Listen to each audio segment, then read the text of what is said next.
Hi friends, எல்லாருக்கும் வணக்கம். இன்றைக்கி நம்மளோட வீடியோவில் நல்லா செட்டிநாடு ஃப்ளேவரில் ஒரு முட்டை கறி தாங்க பண்ண போகிறோம். ரொம்ப நல்லாயிருக்கும். வாங்க சீக்கிரமாக பண்ணி முடிச்சிடலாம் ஒரு 15 நிமிஷத்தில். இன்றைக்கி இந்த முட்டை கறி வந்து எப்படி பண்ணுறதுன்னு பார்க்கலாம்.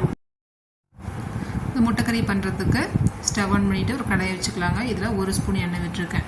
எண்ணெய் விட்டுட்டு 1/2 ஸ்பூன் சோம்பு, 1/2 ஸ்பூன் ஜீரகம் சேர்த்துக்கலாம். சோம்பும் ஜீரகமும் நல்லா பொரிஞ்சதுக்கப்புறம் 2 லவங்கம், 1 பிரிஞ்சி இலை, 1 துண்டு பட்டை, 1 ஏலக்காய் சேர்த்துருக்கேன். கொஞ்சமாக கல்பாசி சேர்த்துருக்கேன்.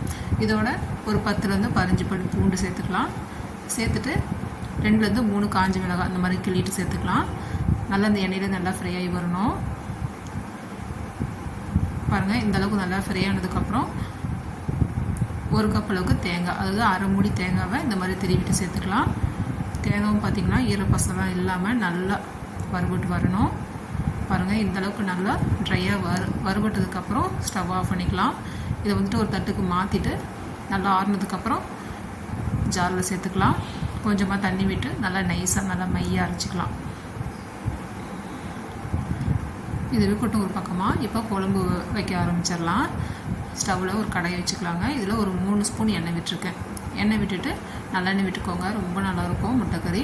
இதோட 1 பிரிஞ்சி இலை, கொஞ்சமாக ஒரு 1/4 ஸ்பூன் சோம்பு, 1 காஞ்ச மிளகாய் கிள்ளிட்டு சேர்த்துக்கலாம்.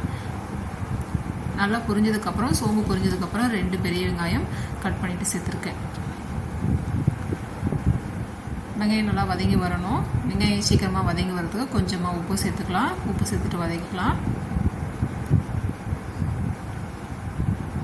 இந்த மாதிரி நம்ம வந்து மசாலா அரைச்சி பண்ணும்போது முட்டை குழம்பாக இருந்தாலும் சரி, ஒரு நல்லா கிரேவி பதத்தில் நம்ம செய்கிற மாதிரியாக இருந்தாலும் சரி, ரொம்ப நல்லாயிருக்கும். இதோட கொஞ்சமாக கருவேப்பிலை சேர்த்துட்டு கொஞ்சமாக உப்பு சேர்த்துக்கலாம். வெங்காயம் வந்து நல்லா முழுமையாக நல்லா வதங்கி வரணும். இந்த அளவுக்கு நல்லா வதங்கினதுக்கப்புறம் 2 தக்காளி பொடிசாக கட் பண்ணிவிட்டு சேர்த்துக்கலாம். தக்காளி வந்துட்டு ஒரு பாதியில் வதங்கட்டும். வதங்கினதுக்கப்புறம் இப்போ நம்ம மசாலா சேர்த்துக்கலாம். பாருங்கள், இந்தளவுக்கு வதங்கினதுக்கப்புறம் 1/4 ஸ்பூன் மஞ்சத்தூள், நல்லா பெரிய ஸ்பூனில் 2 ஸ்பூன் மிளகாத்தூள், நான் வீட்டிலே அரைச்ச குழம்பு மிளகாத்தூள் சேர்த்துருக்கேன். காரம் இன்னும் கொஞ்சம் எக்ஸ்ட்ரா வேணும்னா நம்ம ஒரு 3 ஸ்பூன் அளவு கூட சேர்த்துக்கலாம். நல்லா கலந்து விட்டுட்டு நம்ம அரைச்சி வச்சுருக்க தேங்காய் விழுதையும் சேர்த்துக்கலாம். தேங்காய் மசாலா வறுத்து வச்சுருக்கோம் இல்லையா, அதையும் சேர்த்துக்கலாம். சேர்த்துட்டு ஒரு நிமிஷம் நல்லா கலந்து விட்டுட்டு தண்ணி சேர்த்துக்கலாம்.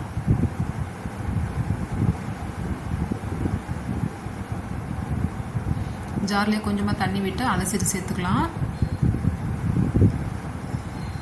இப்போ குழம்புக்கு தேவையான அளவு தண்ணி விட்டுக்கலாம். நமக்கு குழம்பு மாதிரி வேணும்னா எக்ஸ்ட்ரா தண்ணி விட்டு கொதிய வச்சுக்கலாம். இல்லை ஒரு கறி பதத்தில் வேணும்னா, திக்காக வேணும்னா நம்ம கொஞ்சமாக தண்ணி விட்டு நல்லா கொதிக்க வச்சுக்கலாம். நான் வந்து இன்றைக்கி கொஞ்சம் திக்காக தான் பண்ண போகிறேன். பாருங்கள், தண்ணி விட்டுட்டேன். இந்த கறிக்கு தேவையான அளவு உப்பு சேர்த்துட்டு நல்லா கொதிக்க வச்சுக்கலாம். முட்டை பார்த்திங்கன்னா ஒரு 4லேருந்து 5 முட்டை வேக வச்சு வச்சுருக்கேன். அதை வந்து இந்த மாதிரி கட் பண்ணிக்கலாம். நல்லா கீறி விட்டு சேர்த்துக்கலாம். இப்போ குழம்புல வந்து முட்டையோட ஃப்ளேவர் நல்லா இறங்கும். நல்லாயிருக்கும். முட்டையும் சாப்பிட்றதுக்கு நல்லாயிருக்கும். சேர்த்துட்டு மூடி போட்டு வச்சிடலாங்க. ஒரு 10 நிமிஷம் மீடியம் ஃப்ளேமில் வச்சு கொதிக்க வச்சுக்கலாம். இன்னும் கொஞ்சம் நல்லா கொதிஞ்சு குழம்பு திக்காகி வரணும். பாருங்கள், இந்தளவுக்கு நல்லா கொதிஞ்சதுக்கப்புறம் ஒரு முட்டையை வந்துட்டு உடச்சிட்டு சேர்த்துக்கலாம். இந்த மாதிரி நம்ம உடச்சி விட்டு சேர்க்கும் போது குழம்பு நல்லா ஃப்ளேவராக இருக்கும், சாப்பிடவும் நல்லாயிருக்கும். குழம்பு நல்லா திக்காகி வந்திருக்கு. ஒரு முட்டையை உடச்சி ஊற்றிக்கலாம். முட்டை உடச்சி ஊற்றிட்டு ஒரு 5 நிமிஷம் மூடி போட்டு வச்சிடலாம். மூடி போட்டு வச்சோம்னா தான் நமக்கு உடச்சி விட்ட முட்டை வந்து வெந்து வரும். இந்த கறி பார்த்திங்கன்னா இட்லி, தோசை, சப்பாத்தி இதுக்கெலாம் ரொம்ப சூப்பராக இருக்குங்க. இந்த முட்டை கறி வந்து பிடிச்சிருந்தா லைக் பண்ணி ஷேர் பண்ணுங்கள்.